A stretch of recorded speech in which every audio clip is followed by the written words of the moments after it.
민주화 산업화위원 대한민국 지중해 도시 마산아포 국회의원이라고 소개를 합니다. 오늘 세미나 공동주최의원으로서 마땅히 현장에서 직접 뵙고 인사드려야 되는데 지금 우리 산업에 큰 영향을 미치는 미국 인플레이션 방지법 관련해서 윤관석 산자위원장님 그리고 김한정 더불어민주당 간사님과 함께 방미 대표단으로 출장 중이어서 부득이 영상으로 인사드리게 되었습니다. 마땅히 참석해야 되는데 송구합니다. 오늘 세미나에 함께해 주신 한국중소기업학회, 한국모빌리티학회, 후원에 나서주신 전국상인연합회, 또 참여하신 전국편의점 가맹점협회, 한국MD협회, 전국유통MD협회, 전국아파트입주자 대표회의연합회, 대한주택관리사협회, 사단법인 우정기술협회, 한국중소벤처 디지털혁신협회, 사단법인 전국이통장연합회, 사단법인 한국미용산업협회, 한국주얼리산업협동조합연합회, 한국왕구공업협동조합, 한국제과제빵협동조합, 재단법인 글로벌 청년창업가재단. 이 모든 단체들이 정말 우리 사회, 우리 산업을 힘차게 새롭게 일으키고 계십니다. 여러 단체 관계자 여러분께 진심으로 감사드립니다. 현재 우리나라의 전통시장과 상점가를 포함한 중소사업자는 약 400만 개로 전체 사업자의 85%를 차지하고 있고 종사자들은 700만 명에 이른다고 합니다. 사업자당 평균 매출액은 2억 2,400만 원이지만 전체 규모로 보면 400조 원에 달하는 막대한 규모입니다. 비대면 시대가 도래하며 전자상거래 시장이 확대되고 있는 가운데 중소사업자도 디지털로의 전환을 위해 새로운 판로를 구축하고 있습니다. 중소사업자의 안정적인 매출 확보와 수익 제고를 위해서는 비대면 유통이 가능한 디지털 플랫폼 구축이 필수이지만 기술과 자본이 취약한 중소사업자들에게는 온라인 진입은 어려운 실정입니다. 이에 중소사업자들의 원활한 디지털 전환과 판로 개척을 위해서 T커머스가 최적의 플랫폼이라는 업계의 목소리가 지금 높아지고 있는데요. 급변하는 유통환경 변화에 대응하기 위해서는 단기적인 대책이 아닌 구조적 대응이 필요하며 중소사업자를 위한 유통 채널로 T커머스 신설 등이 정책 지원이 절실하다고 할 것입니다. 행위를 이루어지고 있는데 사실 과거에 어떤 유통의 변화도 심하지만 최근에 유통 채널의 변화는 그 어느 때보다 굉장히 변화의 속도가 빠른 것 같습니다. 한때 90년대부터 들어왔던 대형 지금 홈쇼핑을 비롯해서 큰 대형 마트들이 들어왔을 때만 하더라도 우리 전통시장이라든지 기존의 전통시장 어떤 유통에서 느끼는 그런 어떤 변화의 바람도 컸습니다만은 지금 현재에 있어서는 온라인의 어떤 변화에서도 기존의 어떤 온라인과 특히 지금 플랫폼으로 이루어지고 있는 온라인의 변화 또한 굉장히 큰 상황입니다. 저는 국회에 오기 전에 25년 동안 지방자치단체에서 경제 분야에 오랫동안 근무하면서 전통시장을 어떤 누구보다도 어떤 국회의원 우리 최성재 의원 빼고 어떤 누구보다도 최고로 전통시장을 많이 다녔다고 자부를 합니다.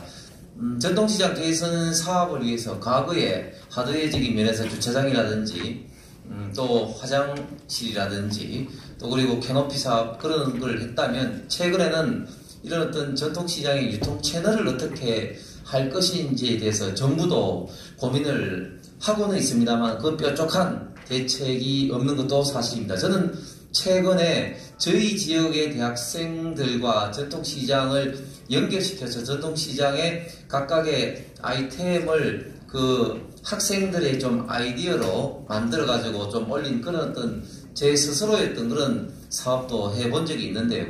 이런 어떤 온라인화를 전통시장에 어떻게 구축하는 것이 정말 지속 가능하면서도 좀 장기적인 발전을 이끌어 갈 것인가 하는 것은 과거부터도 그렇지만 지금 특히 현재 큰 국가적 과제인가 아닌가 생각합니다. 저는 감히 말하지만 이 ICT의 기술을 갖고 있는 사람이 디지털 전환의 주체가 되는 것이 아니라 기존의 아날로그에 관련된 어떤 주체들이 디지털 기술을 적용하는 것이 저는 디지털 전환의 핵심이라고 생각합니다. 따라서 우리 여기 계신 상인분들의 어떤 노하우와 상품을 저는 어떻게 잘 적용하는 것이 디지털 전환의 성공적인 관건이라 보고, 오늘 주제도 물론 어떤 이 분야의 전문가 선생님들이 여러 가지 제안을 하시겠습니다만은,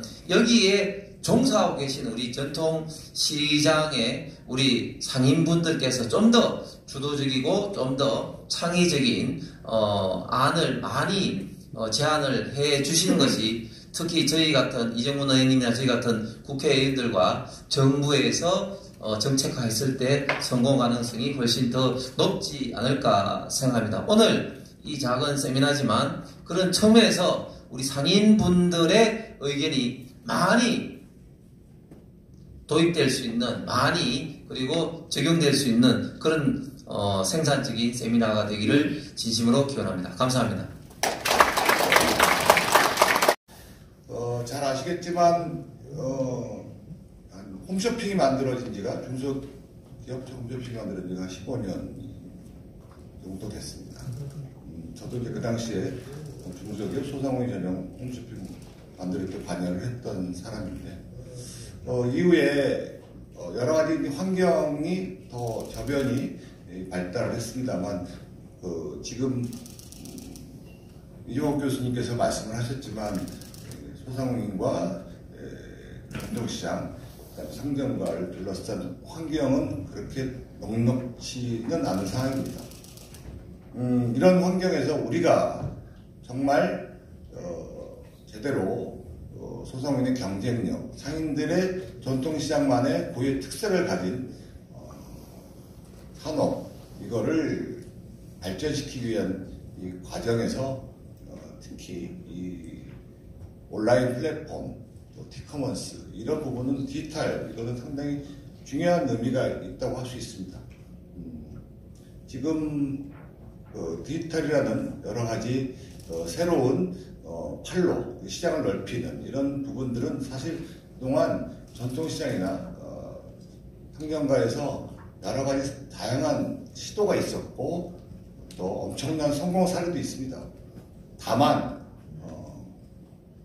데이터를 모으고 데이터를 갖고 또 그걸 전파시키고, 그 다음에 품질의 균일화를 시키고, 그 다음에 배송에 관련된 부분은 어쩔 수 없이 자본의 확충이 좀 필요했던 부분이고요.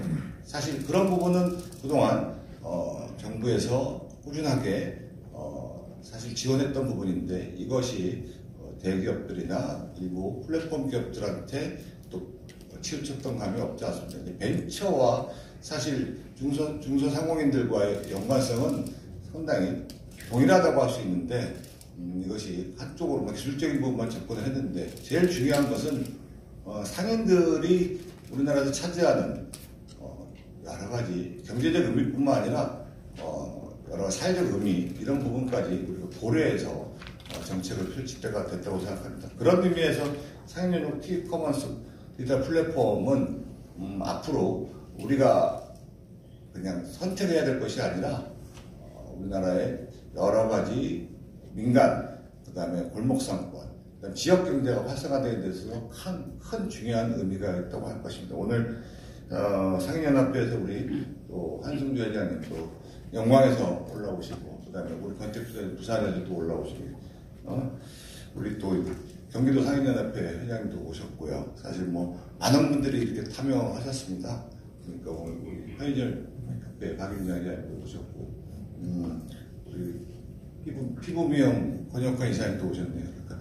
그러니까 전통시장의 어떤 단순히 상품만을 파는 것이 아니라 앞으로 이 소상공인 자영업자에 있어서 이것은 플랫폼 업체들의 일부의 어떤 하나의 유통 통로만이 아니라, 아까 우리 존경하는 홍석준 의원님께서 말씀하셨지만 상인들이 상품 기획과 그 다음에 판매와 그 다음에 유통과 이거를 함께 연결할 수 있고 또 스스로의 주체의식을 갖는 것은 상당히 소비자들한테도 이득이 되고 여러 가지 경제적 효과가 크다는 부분입니다. 그렇기 때문에 여러분들께서는 당연히 주체의식을 가시고 또 여러분들의 어떤 생산서부터 마지막 판매까지 이어지는 부분에 대해서 산업을 이제 질적으로 확대시킬 수 있는 중요한 기로에 있다고 할 것입니다.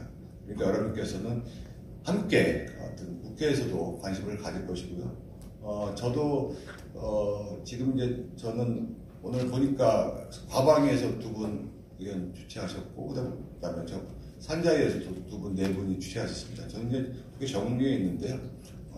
이번에 상임위까지는 예산을 티커머스 관련된 예산 제가 일부 올려서 본 예결위까지는 올라갔습니다. 그래서 일부 반영을 좀 시켜놨는데 시범 사업을 할 수 있게끔 만드는 방안도 좀 연구를 하고 있고요.